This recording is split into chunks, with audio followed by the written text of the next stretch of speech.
இருக்கும். அது நம்மளுக்குள்ளேயே தான் இருக்கும். ஆவி, ஆத்மா, சரீரம். சொல்லுங்க சத்தமா.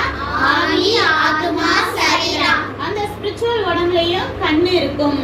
அப்ப அந்த ஆவிக்குரிய கண்கள் திறக்கப்படுறது தான் இன்னைக்கு பார்க்க போறோம். ஆவிக்குரிய கண்ணு ஒருத்தருக்கு மூடி இருந்து எப்ப திறந்துச்சு அப்படிங்கறத பார்க்க போறோம். சின்னதாதான் இது ஏற்கனவே உங்களுக்கு தெரியும். பவுல் கேள்விப்பட்டிருப்பீங்கல்ல பைபிள் வாசிக்கும் போது. அவரோட ஃபர்ஸ்ட் பேர் வந்து சவுல். அவர் என்ன செய்வாருன்னா ஏசப்பாவை வந்து ஃபர்ஸ்ட் வந்து தேவனுடைய குமாரன் அவருக்கு தெரியாது.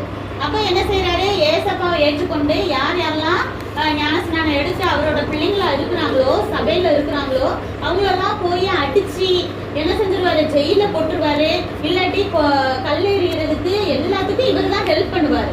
இப்பயும் அவர் ஒரு ஊருக்கு போறாரு. அங்க போய் என்ன செய்ய போறாரு, தேவனோட பிள்ளைங்களை எல்லாம் அடிச்சு இழுத்துட்டு வர்றதுக்கு தான் போய்கிட்டு இருக்காரு. இப்பதான் போகிறாரு. போற வழியில தேவன் சந்திக்கிறாரு ஏசப்பாவே. என்ன செய்யறாரு, ஒரு பெரிய வெளிச்சம் வருது. வெளிச்சம் வந்தோன்னா அவர் குதிரையில இருந்து கீழே விழுந்துறாரு.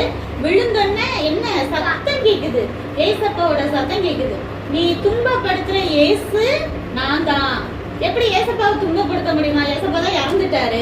ஏன்னா தேவ பிள்ளைகளை நம்மளை யாராவது கஷ்டப்படுத்தினாங்கன்னா அது யாரை கஷ்டப்படுத்துறதுக்கு ஈக்குவல்? ஏசப்பாவையும் தேவனையும் கஷ்டப்படுத்துறதுக்கு ஈக்குவல்.